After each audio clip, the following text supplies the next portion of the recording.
Hello, welcome back to Podium with Rich and Hannah in association with Morton. This is our last episode from Glasgow 2026, except Hannah, you're already back home, and we're really sorry that we didn't get this out on Sunday because it just didn't work out, did it, in terms of work and travel and everything. I think we overpromised and we didn't deliver.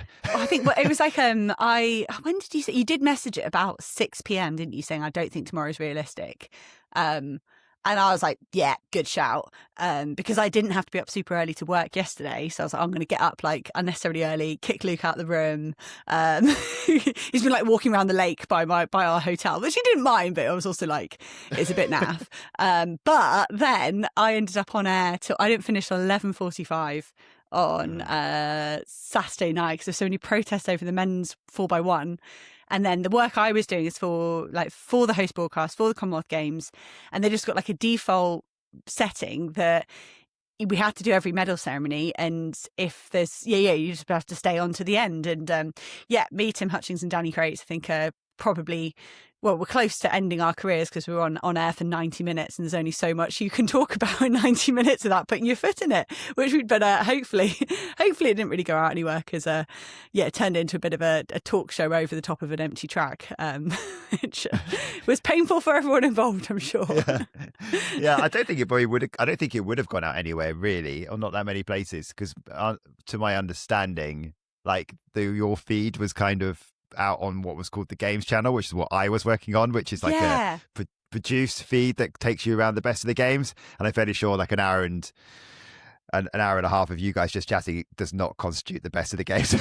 Wow. Cannot. Yeah. I mean, till you've listened to it, till you've, I think we're deep into the highlight show. It started long ago at that point. Good. But yes, no, it was really funny because we had a great time working with those guys. And it was really, to say we'd spent a whole week together, we did have plenty to talk about. How much of it was entertaining, I'm not sure. But we were just like, we had a really good week, really looking forward to finishing. And we were going to go to sort of local areas by us that's got loads of bars and restaurants and it looks really nice. We'd made plans and then they all just got kiboshed by a lane infringement, or not a lane infringement, by Canada. I didn't see. I was out on Saturday night. It was kind of our team dinner because most people went home yesterday. So it was kind of like the night before was our sort of team dinner and drinks. So I got back ready for the men's mile. Mm-hmm. But I was catching up on everything else. So I knew that something had happened with Canada. So I was watching them the whole way round, and when I first watched it and the replay, and I was like, I can't see anything. I still couldn't see it. No, I couldn't see. I could see the South African one. But no, and that's the thing, because you kind of be like, they are DQ'd. Here's a picture of why, and then you're like, but I can't explain to you why. So I think it makes more sense. Why does it take so long?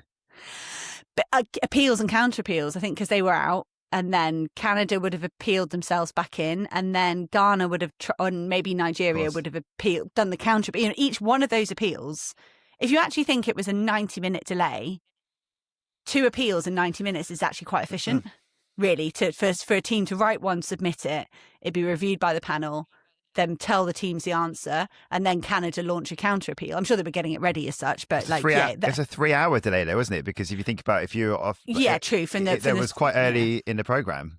It wasn't that early. I think it wasn't. It was like, probably an hour and a half from the end at least. 9 o'clock. Yeah, I think it was 8:30. So for 8:30 to 11:30, you're right, 3 hours, which is actually still, like I say, still pretty efficient to assemble a panel. Okay. No, because there's all the issue with the wheelchair race that got rerun was the initial panel they assembled had conflict of interest. So you have your appeals panel, and then if it's got a Ghanaian or a Nigerian or a Canadian on it, you've got to reassemble. Because they've got a bias. So it's 3 hours isn't bad for 2 appeals. Not as good as 90 minutes, but it's not. In it, whatever. It's worth it to have the right result, I think. She says 2 days later. If you'd asked me yesterday, I probably wouldn't say the same thing. But but that, in a nutshell, is why you guys didn't get a podlet and why we're doing it a day late. And once again, even though we've been in the same city for the last week, we did not see each other. No, poor form. In person. Yeah. That's just the way it works, isn't it? Half a chance one of the nights, and it before it all started, and then I don't know, we all prioritised sleep instead. Yeah, exactly.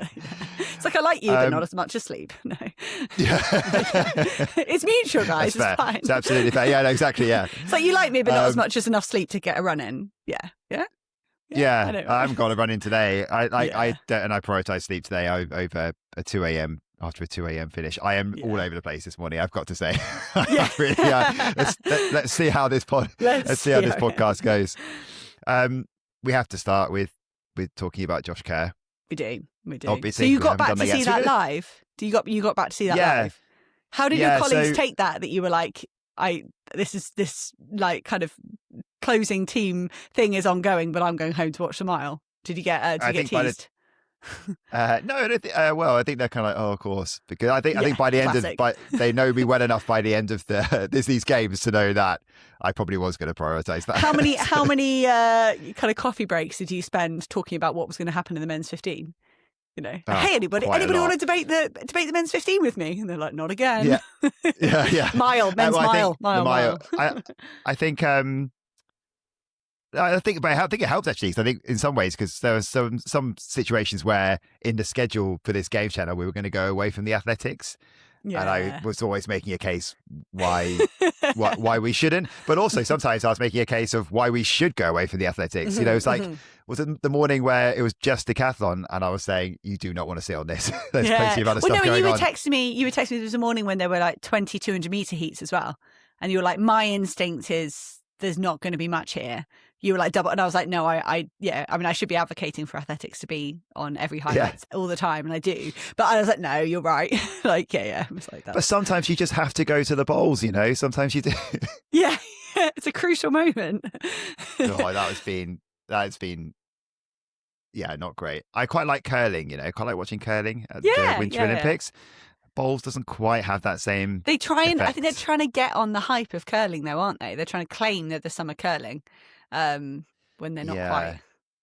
I quite like the idea of going down to like Hove Seafront with some beers and playing bowls. I've seen people do that, and that looks quite fun. Or in France on holiday, perfect.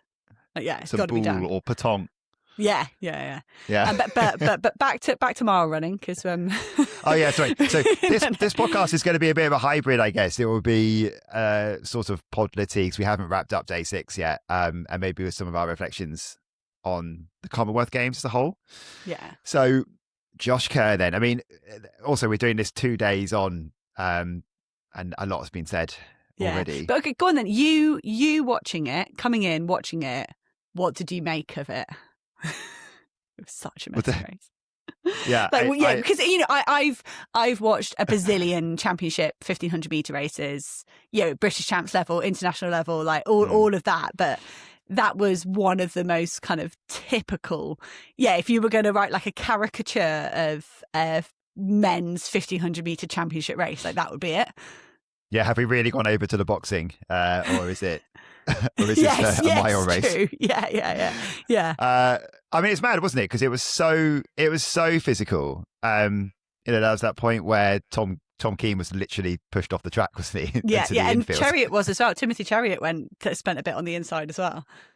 Yeah, and I think even when Josh makes his move, I think he gives a push. It wasn't Chariot, it's one of the other Kenyan athletes, wasn't it? I think he pushed him in the back, and then when Josh sort of manoeuvred himself onto the outside to make his move to the front, he gets a retaliatory push in the back, just like I don't care if you're Josh Kerr, you're going to get a little thump as well. Yeah.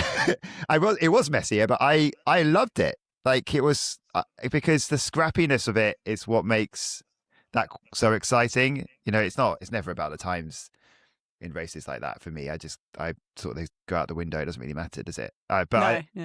Do you not enjoy watching stuff like that when it's messy? I friggin' love it. Like absolutely love it. I think it's. I thought you were shaping up to say that's not what you want. No, and I don't really agree with that narrative of like, like no one's. Why not make it? I don't like the phrase "true run race." I don't like that because I think.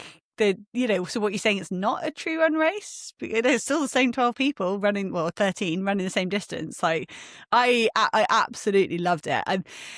I said this in our 90-minute ramble when we were still on air. I basically did a podcast, didn't you? We could have did, just recorded that. yeah. I do not understand the decision making from Josh. I understand that he had supreme confidence in his, he ran in a way whether he was confident in his sprint, and that was the correct thing to do, and left it to Cam Myers to make the move. That was the right, and Timothy Terrier, and kind of put the ball in their court, and that was the right thing to do. But I think when we've seen Mo Farah or Jakob Ingebrigtsen in that scenario, they've sat at the back out of trouble. Now, why put yourself in the middle of the pack where you're not on the pace? You're still going to have to make a mad acceleration, but you're running the risk of it attacks from all sides. Why not? If you're not going to feature at the front of the race in the first half, why not be exactly last, or last out of anyone that can hold on to the pace, kind of thing? You don't want to move around anyone that's having a really tough time. But I do not understand that decision making, and maybe it wasn't a massive decision. It was just what happened in the first 300, and then you're there. I can also understand why you wouldn't drift further back. Why once you're in the pack, maybe you do protect your position there. But I don't understand why, if he was going to do that, he didn't just jog off the line and sit in last. So he left too much to chance for you. Yeah, for me, and he got away with it, and that's fine. So hats off to him. And I don't think I think he would have won it any way it was run. Any move anyone made wasn't going to beat him. Even if he'd been way back and missed a big surge from someone, I actually think it's easier to cover that surge from the back when you can choose your position. You can go, wait, yes, you might have to go way wide and sprint madly for 100, but I think fitness wise he still would have tolerated that. But you can't come back from falling. Well, no, you can't come back in a mile from falling over. You can come back in a 5 or a 10, but you can't come back in a mile from falling over, because someone would have gone. If he'd gone down, someone would have just sprinted off the front. There's no way they would have waited for him. And also, you kind of, in a race like that, when it's that scrappy and you're sitting in the middle, you're also leaving yourself open to injury as well, aren't you? Because someone could, those horrible injuries where the spikes the Achilles, or it's one of those. Got the t-shirt. I know. Do you know what I mean? Like that is that's a situation where that happens. You lose a shoe. Lose a shoe, and I probably still would have backed him to win in one shoe. And I don't mean any disrespect to the other athletes. Absolutely. But again, why risk that? And like I say, unless it was just in the first 300.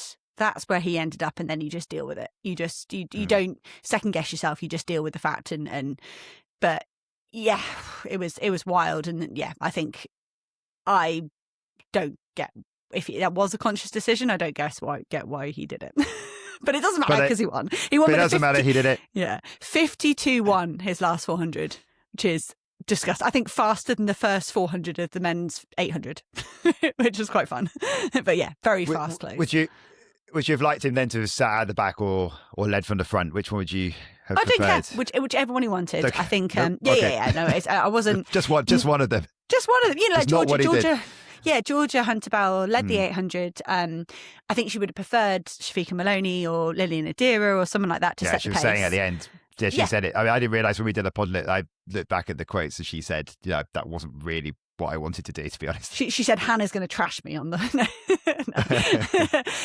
but it's fine, but then she owned that decision. So yeah, either one I think you could have won from, or you could have been at the front and then waited for whoever to make a big move in the last 600 and tracked them. But yeah, doesn't matter.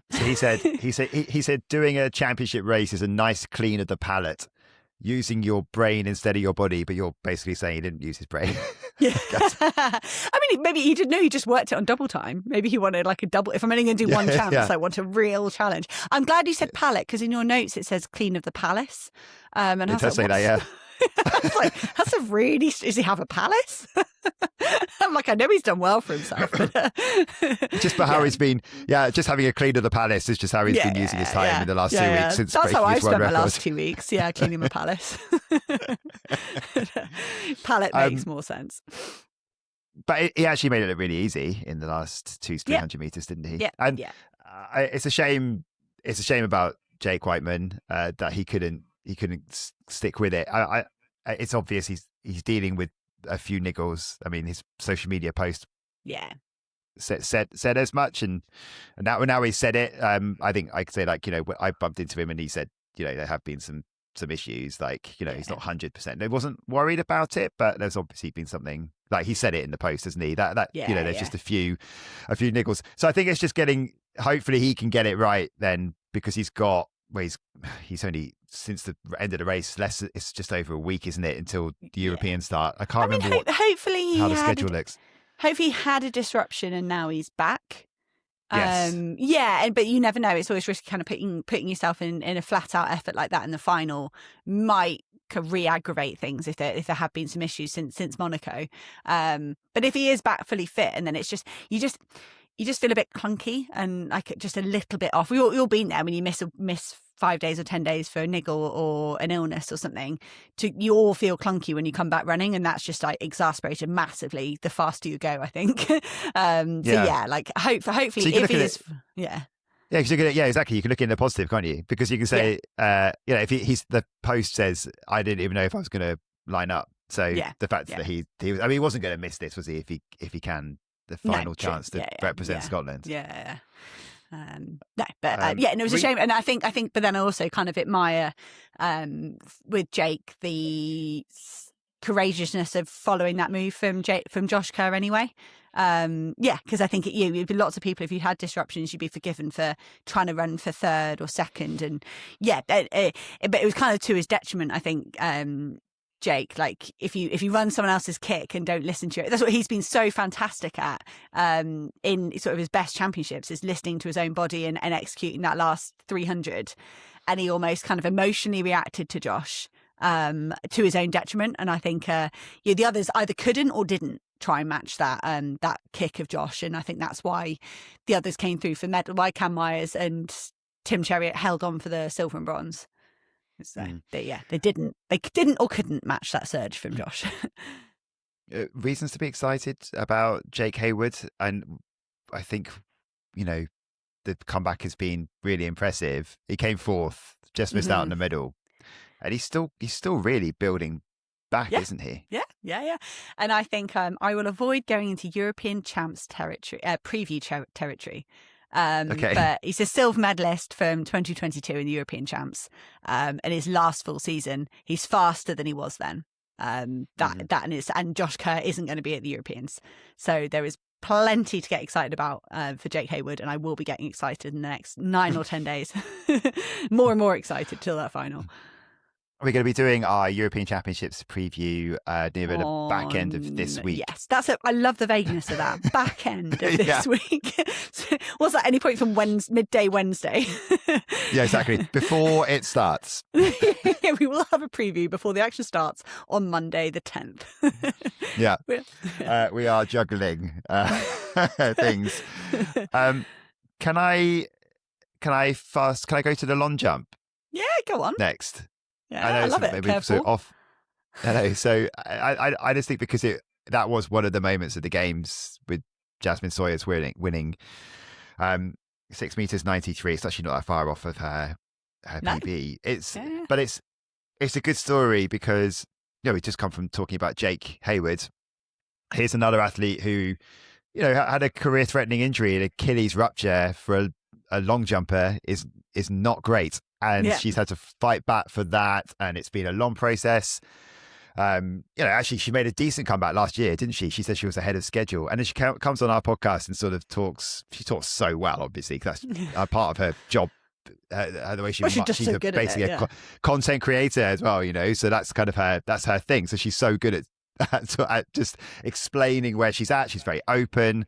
But when she came on with us back end of last year, she was saying, why not dream of Commonwealth gold? And 12 years on from winning silver at Hampden, here she is back in Glasgow winning the gold medal. And I think it's just a nice moment, isn't it? Because she's just like, it's really hard not to get caught up in her excitement. Yeah, no, apologies if the barking dog next door is coming through. The window's open, it's not closing, it's too hot. I'm now not acclimatised to the heat after a week in Glasgow. But it's raining. It's raining here again still, Hannah. Oh, excellent.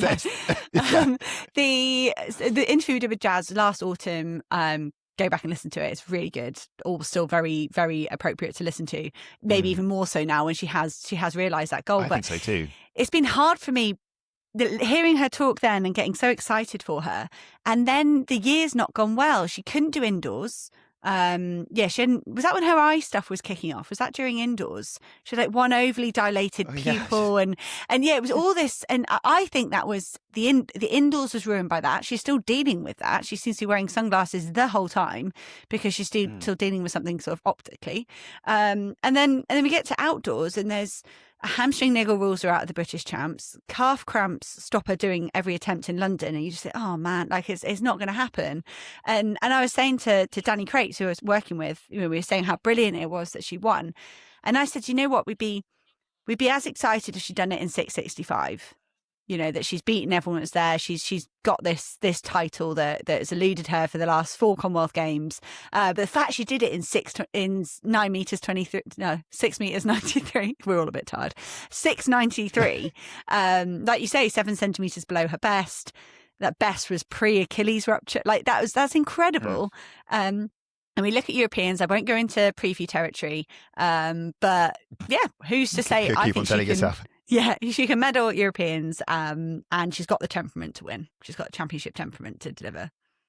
Yeah, and I think when we saw her even in London, I was a little bit concerned, and that was only 2 weeks ago. Yeah, maybe a concern that she wasn't fully fit. Maybe that she was. Yeah. I think that's when you saw. I think that was part of the emotion, the joy, the pure joy that came out was the fact that she's made like hard but good decisions in the last month.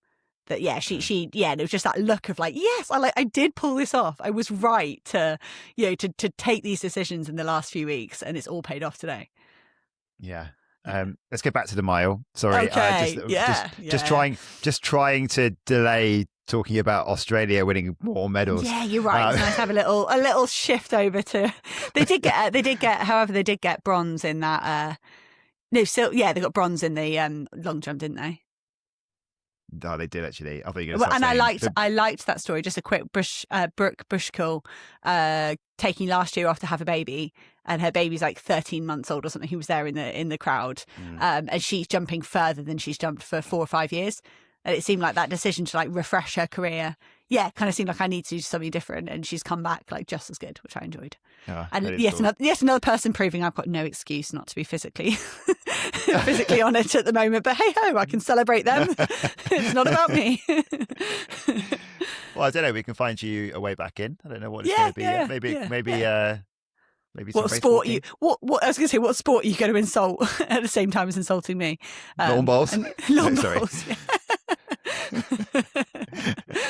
It's fine. I used to be. Yes, fast. You're going to be part. You're going to be part of this. I don't know. You're talking about how you want to market it as the new curling. Well, we'll put you front and center of it. Women's mile, where I used to be. Women's mile, Australia. Yeah, okay. Let's go to that. I once came fourth at the Commonwealth Games. Let's just focus on that.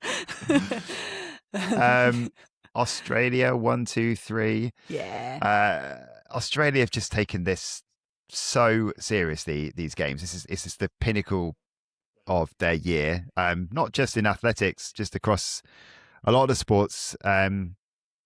They finished with 12 gold medals, and in athletics, 34 in total. They finished with 70 gold medals across the games, 171 in total. That's more than they achieved in Birmingham 4 years ago, where there was 9 fewer sports and about 4 fewer disciplines as well. So it's in like disciplines within disciplines. So there's no, I think there's no mountain biking, there's no diving. There was, I was looking through all the sports, like whether they, what's gone then? That means that give someone else a chance. But you're like going cricket. They're quite good at that. Yeah. It's like, and it's loads of those sports. You're like triathlon, they're not bad. Yeah. So it's just okay for all these. But it's had the most magnificent games. But it's a funny. We'll come to that actually in a minute about where it sort of stands in the priority list for athletes now. We talked about it before. It'd be nice to talk about it like at the end, whether our opinions have changed. But once again, Jess Hull had to settle for silver and was beaten by one of her teammates, Abby Caldwell, Jess Hull, Claudia Hollingsworth. And I think, is this the one that you did predict a 1, 2, 3? I feel like I predicted or was 1, it 2, 3. He's definitely did it for one of them. Yeah, no, it would have been this one, not the 5. Yeah. I thought they'd be good in the 5, but I thought this really was possible, and that Claudia Hollingsworth was kind of the unknown in here, in terms of proven ability on a championship level. She's in a new event. It's kind of easy to forget she was an 800 meter runner till Tokyo. Till Tokyo last summer. So she was kind of the one. I didn't know whether she'd managed to get onto the podium. And I thought, I know, I was going back on the splits actually this morning, because that's me. And I was in my head, I was sort of like, I think Hollingsworth made a really mature decision to run for bronze and not get caught up with the others. We're looking at split. She was the fastest from 400 to 200 out of anyone in the whole field. So now I'm thinking, did she fall asleep and leave it too late?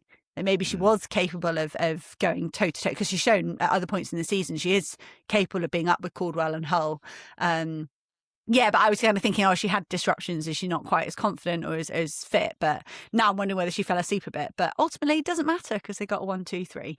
And they look really delighted. I feel for Jess Hull, because I think almost what she's done in the last 2 or 3 seasons, or 3 seasons really, if you go back to Paris, is inspire the other lot to realise what's possible. And then she's on the receiving end of all that extra self-belief. And it's like, she's got to then suddenly deal with an Abby Caldwell that thinks, of course I can be a world beater, because Jess is. And but it was Abby Caldwell in the end.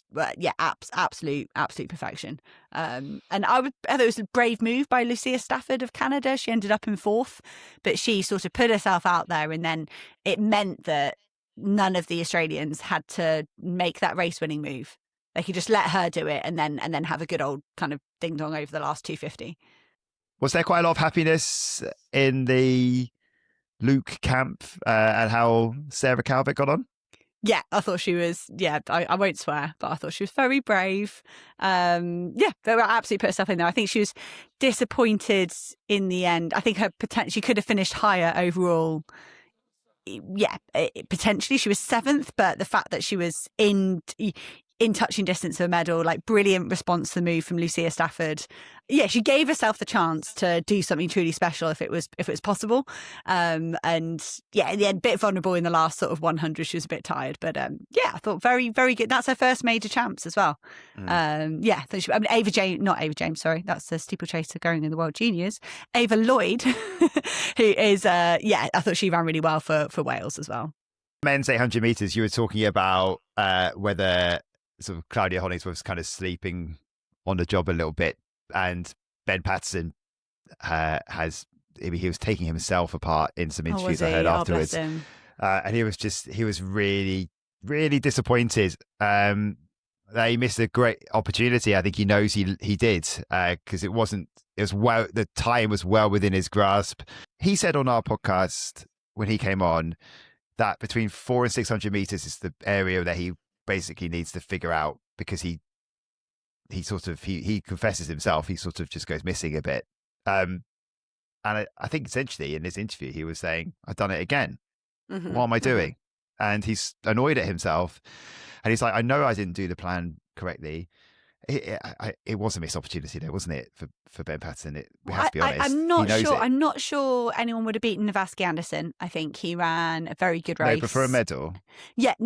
So I think Navaski Anderson was gone. I think he was the best on the day. But Luke Boys, when you look at Ben Patterson saying what he didn't do, Luke Boys did all of that.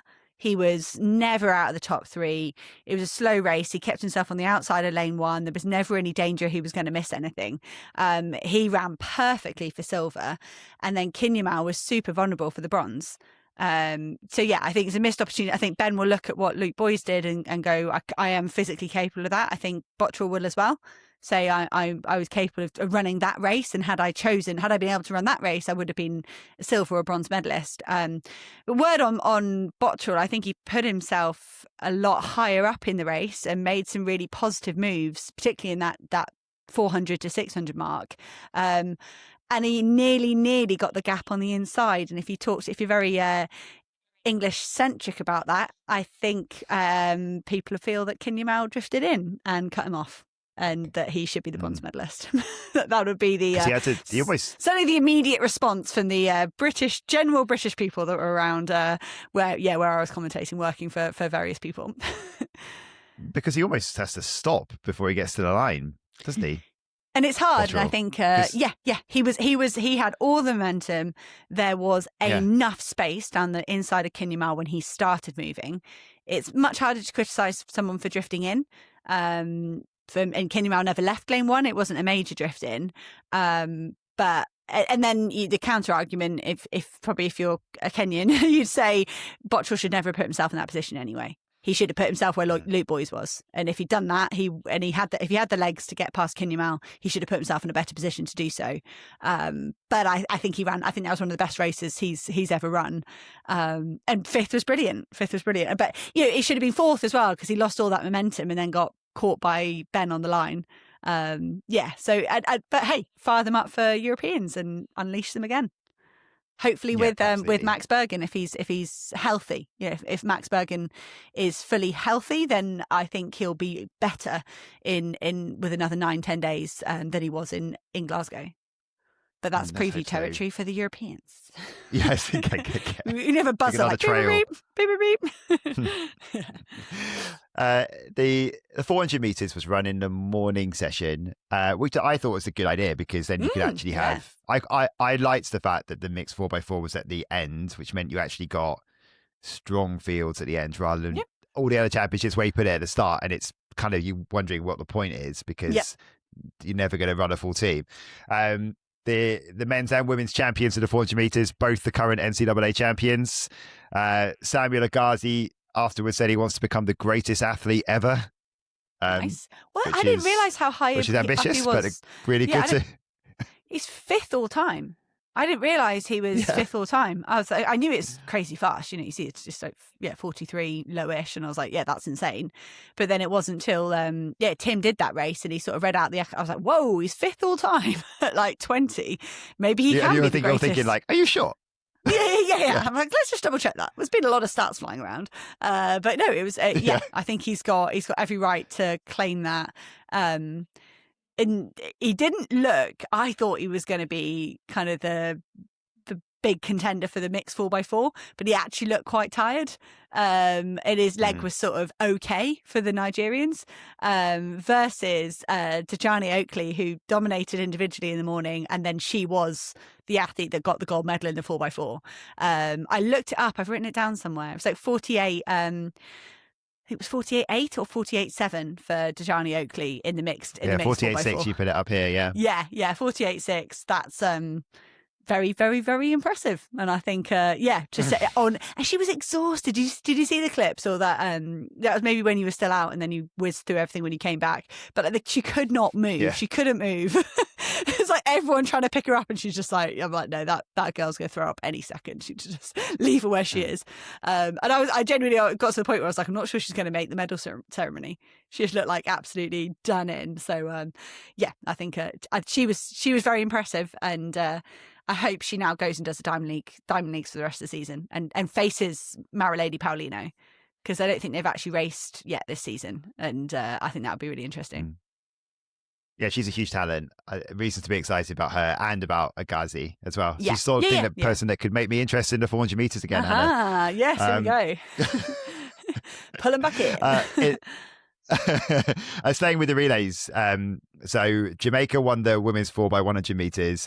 There was no Sharika Jackson in the end. There was no announcement, as far as I can tell, that she ever pulled out of the Commonwealth Games, but it just didn't happen. And I think day one we're talking when the previews were a lot like, there are some big names here. Sharika Jackson's going to run in the relay, for example, but it just never happened. Yeah, they didn't need her anyway. No. Because they won that. And then in the men's 4x1, you've mentioned already, Alice, we talked about at the start about why he had to stay so long. Yeah. But eventually Canada did get the silver. Yeah. Was it silver? Yes. Yeah. Silver After all that, Australia, you're just wondering where they are. Yeah. But Australia were again, another bloody gold medal for Australia.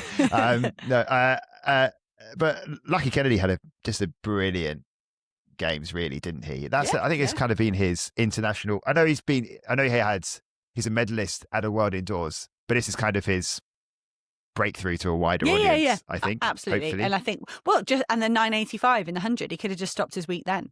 and it would have been phenomenal. But he gets the 6th in the 200, and then absolutely crucial to the Australian win. And I kind of liked it that it was Nigeria, Canada down the home straight, and De Grasse won that battle for Canada.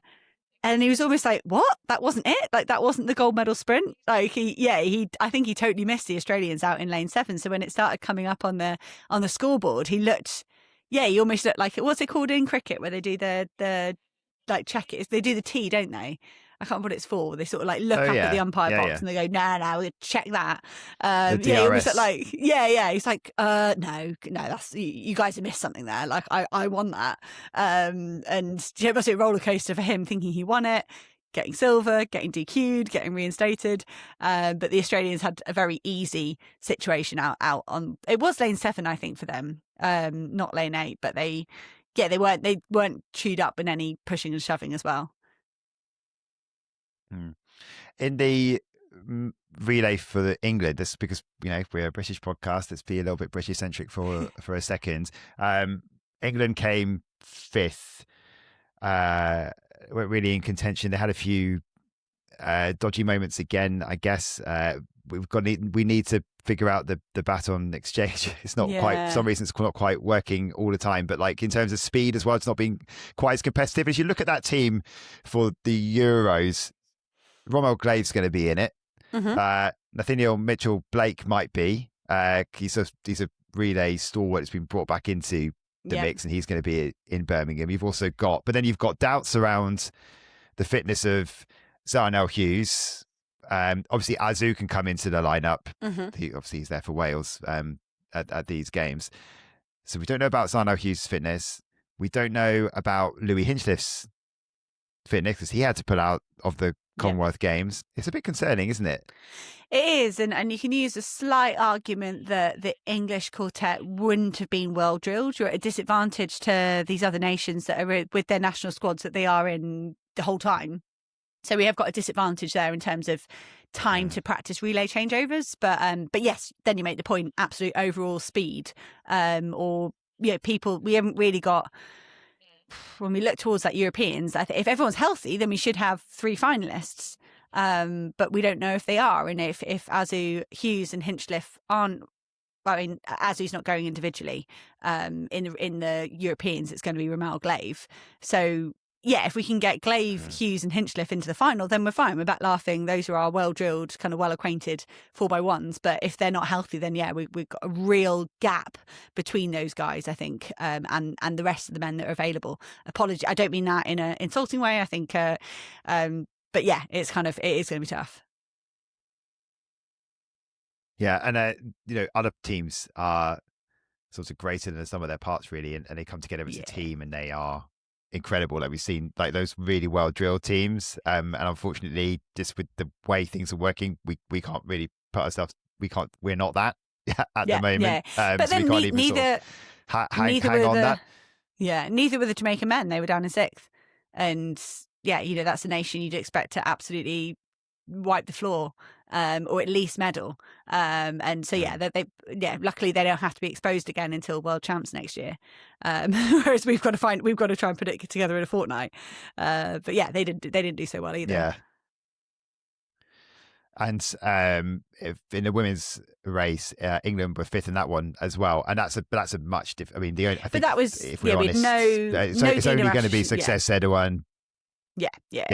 I mean, of that team, you've got Dina, Ashley Smith, you've got Amy Hunt has already gone back to training in Italy. You've got Imani Lansico, you've got Daranita if you need like this. I mean, it's just there's a lot of people missing from that relay team. Okay, what do you want to do? What do you want to talk about next? I mean, we're not going to go through everything I think that happened on Saturday. Is there anything you want to sort of highlight? We haven't talked about the men's 5,000 meters won by Matthew Kipsang. Kai Robinson couldn't do the same as Rose Davis in terms of winning the distance double. Is there much you want to say about the men's five? I think not that it's already been said sort of yesterday. We are a day behind. I think there were a whole host of other good performances and good wins and stuff. But I think the reflections on the games as a whole, I think it's I did really enjoy it. And, it's interesting when you say the Australians prioritised it, I agree with you. I do agree with you. And I think there were other nations that prioritised it. But I think each athlete that was there was only there if they were only there if they thought they could compete really well. And it is interesting to watch sort of the Jamaicans. It was sort of a B-string squad for Jamaica. Scottish athletes prioritised it, but the other home nation, well, the Scottish and the Welsh and the Northern Irish prioritised it, but it was England that really suffered for kind of big names that have decided to focus on Europeans instead. So it is a weird landscape, and I'm looking at that just from athletics. I think I don't know how to view it from the multi-sport perspective. I'm sure, the English basketball team were going full out for it. They would have had all their kind of best stars available and stuff like that. But it is interesting in a athletics context. And I wonder, I don't know when in the year is the next edition. Do we know that yet when we're going to India? Because I think October. And I think that will help. I actually think that will help because I think it takes it away from clashing with the main season. And I think you're better off asking your Dino Asher-Smiths and some of the other people that are only doing Europeans, your Keely Hodgkinsons. You're better off asking them for one extra month on the end, and you can tinker for that earlier in the year. You might open up 3 weeks later or a month later or something like that. When you're asking people to find another few weeks on the end of a season, that's not as big a disruption as saying 2 weeks before Europeans, we need you to be exposing yourself and stepping away from training. So I think the positioning in the calendar and how congested the year is this year hasn't helped the sort of big names turning out as well. Yeah, I agree. And I think it's not lost on the Commonwealth Games as well about the people running it, how they need to try and make it more attractive to the athletes. They've acknowledged that we haven't had the top fields and everything here. I think there's even been a suggestion, how do you tie in working with sports to make the Commonwealth Games matter in the context of the championship that might be coming up? Or like, could this be could you get, that doesn't necessarily mean with athletics, but world championship qualifying spots by coming to the Commonwealth Games and winning stuff? Or do you get that they're sort of wondering how they can be a bit more creative with making it an attractive qualifying competition as well, so you actually want to come here, win a medal, and it means something going forward. I don't just saying that general sporting context, because it's a problem across several sports. I mean in swimming, I think Canada, there's their major continental championships is coming up, so Canada just didn't bother. Okay. So that's another reason why Australia won everything in the pool, because there was no Canadians here. Yeah. No, and I think European athletics do a really good job of the years where they clash with the Olympics, because Europeans happens every 2 years, so every other one is in an Olympic year, and they very deliberately make sure that they are. It looks like they're making sure they're a month before or a month afterwards, so they're well clear, and they do things that the Commonwealth Games did as well by giving a bye to people through the first round if they're ranked highly. And I think that's important. If an athlete's kind of saying, okay, I only have to master 2 rounds here, or in the 100, I've only got to be there for 1 day. I think that helps, that kind of removes a barrier for athletes competing, whether fans agree with it or not. I think the athletes will like, the athletes that get the bye would like it. Yeah. Do you like it though?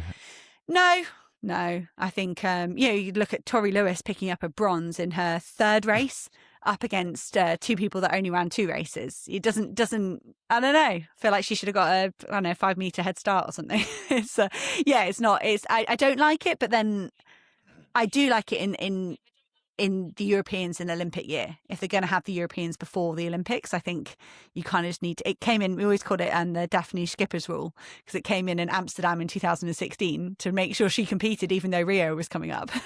It was like, that was when it started. And I think it's good. Commonwealth Games don't have as much flexibility. They needed to be after the World Cup, basically. And they did. They started as soon as they could after the World Cup. But if you were going to have a clean slate, you'd say don't put it 2 weeks before the European Championships. And like you say, have a tie into the qualifying for major championships would be good as well. Yeah, no, I agree with that. I just want to say, if you're listening and there might be a little bit more of us sort of like talking over each other a little bit more. The delay and the internet problems we are having today is just it's quite sort of laughable. Road, So there are probably situations where someone just starts talking. My whole road is out. Like, what are you doing? What's going on? Why are they talking over each other? They're usually so polite to each other. No, my whole road is out, so I'm please tethering. Be patient. Yeah, I'm tethering. No, you're going to do some editing wizardry to this, and it's all going to be fine. Yeah, I've got a plane to catch though. It's only so much time. Yeah. I need to get home. Okay, let's wrap up the Commonwealth Games then with some awards, I guess. What was your moment of the games? Rose Davis's double, to win the 10K and the 5K in very different ways. So reading the race perfectly in the 10K and clawing in Wanza, who went off way too fast. That was masterful, but then almost to have the pressure of Jess Hull on her shoulder in the 5,000 meters and pull off another gold medal. I kind of like the way that she had to do it two different ways, and the joy as well. Kind of like, yeah, she was so it's infectious to watch that joy across the line. No one else, or Dejani Oakley was the only other person that got 2 golds, and she did that by running 3 laps of the track. I think Rose Davis gets my moment of the games. What about you? Well, the obvious answer is the men's mile, because I think it's rare that in sport, something has so much hype and then it lives up to it. So there is that as an answer, but that is obviously a cop out. So I will go for I'll go for Elise Thorner's final 3 laps. I love that. Yes. It was just so much fun to watch. So that would be my moment of the games. It's just, I think that was the most thrilling, and kind of like seeing that unfold and then actually resulting in something in that silver medal. That was great to watch. And I think I've said this before, but I am such a massive fan of the steeplechase now. Yeah. And I'd really love to see, some of those sort of those athletes who have a 3,000 meter sweet spot.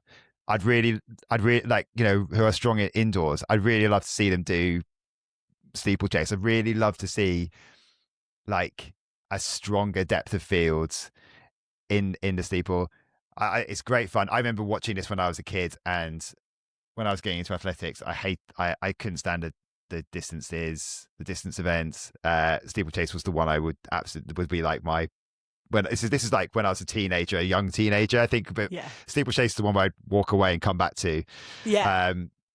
And now it's completely flipped the other way, obviously. Like, I just love all the distance events. And I just think the steeple is just, I think it has the potential to be so much fun.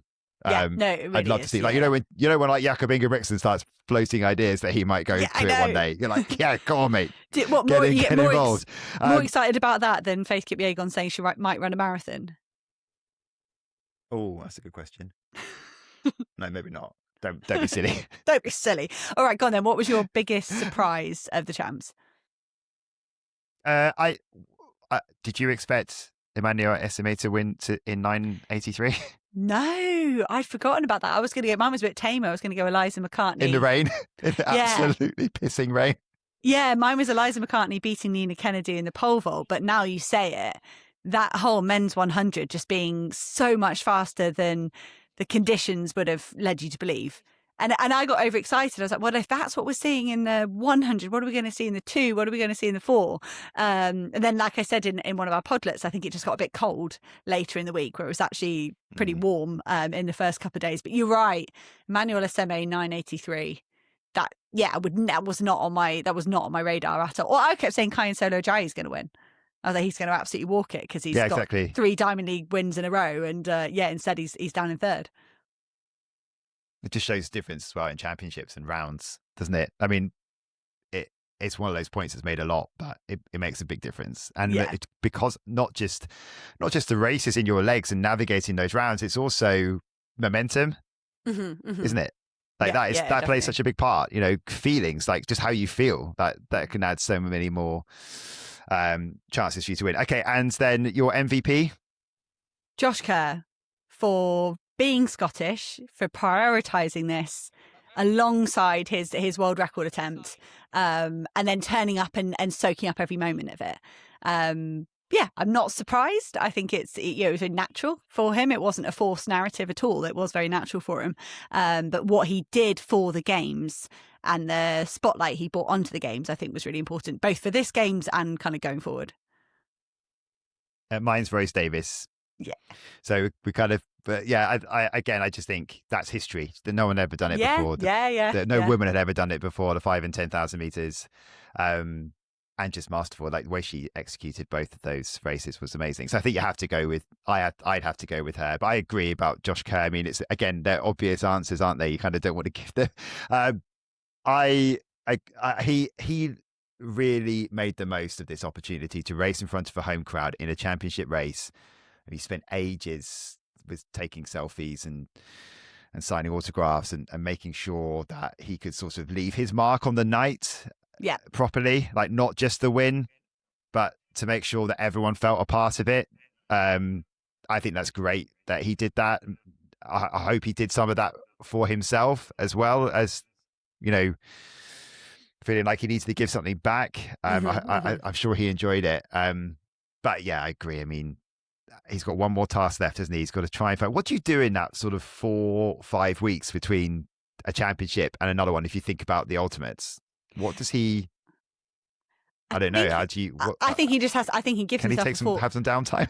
Yeah. I think he gives himself a fortnight to see if he's okay. You know, I think the kind of the after effects of those two efforts back to back, you don't know how off the boil you are. If he feels like he's not missed a beat and he's maintaining this fantastic form, then you go to any Diamond League you want to and win the ultimates. But I think his overarching goal, as he likes to say, his North Star from now will be winning the Ultimate Champs. And he won't do anything that will compromise that. If he wants to relax and have fun and do some other competitions, he will, but that might actually be a bit much for him as well. If he's put so much into this fortnight, the idea of getting back on a plane and going to your Celestias and your Brussels and your Zurichs, that it might not actually appeal to him. He might prefer just to focus on ultimates. Yeah. Okay. Well, I think that brings to an end our series of Commonwealth Games podlets. A podcast isn't a podlet; this is a full podcast. I think it's been pretty good. I mean, it's been nice being in the bubble. I don't know how it was received outside of Glasgow. I think pretty well for people that managed to catch the coverage. You can also listen back to Hannah's commentary on the Commonwealth Games YouTube channel, where they're quite nicely produced full highlights for every days, and you'll hear my voice as well. But I think it's gone quite well. And look, thank you as well for all of your comments throughout this. We wondered whether we had the time and the capacity, and whether there was enough interest in these podlets every day for the Commonwealth Games. The number of you listening to them has sort of taken me by surprise a little bit. It's been pleasantly. We have some really nice comments as well. What I would say as well is the comments are amazing. We love it. Please do leave a review on Apple Podcasts and Spotify, and that really helps us out as well. So please do convert it there. But I think we're both very grateful for that feedback that we've had from people. Wouldn't you say? Yes, no, definitely. Definitely made it a bit nicer getting up in the morning, knowing that people were enjoying it. And I think, perhaps the quality, perhaps the quality would have been down because we were a bit tired. So bear with us. But a good bit of fun. And we're gonna do as much as we can around the Europeans as well. We're going to pull on some guest contributors there as well, because I'm again doing back-to-back commentary on everything. So we're going to try and replace me on a few podlets. I will try and get involved, but it's a matter of if I wake up my whole household doing a podlet at 6 a.m, I'm not going to be very popular. So we're going to try and work our way around Europeans as well. But we will, as you said, Rich, we'll be back for a preview of the Europeans later this week before it starts. Yeah, at some point. Okay, so we're finalising those plans for the podlets, and we'll be back later this week. But for now, thank you for listening.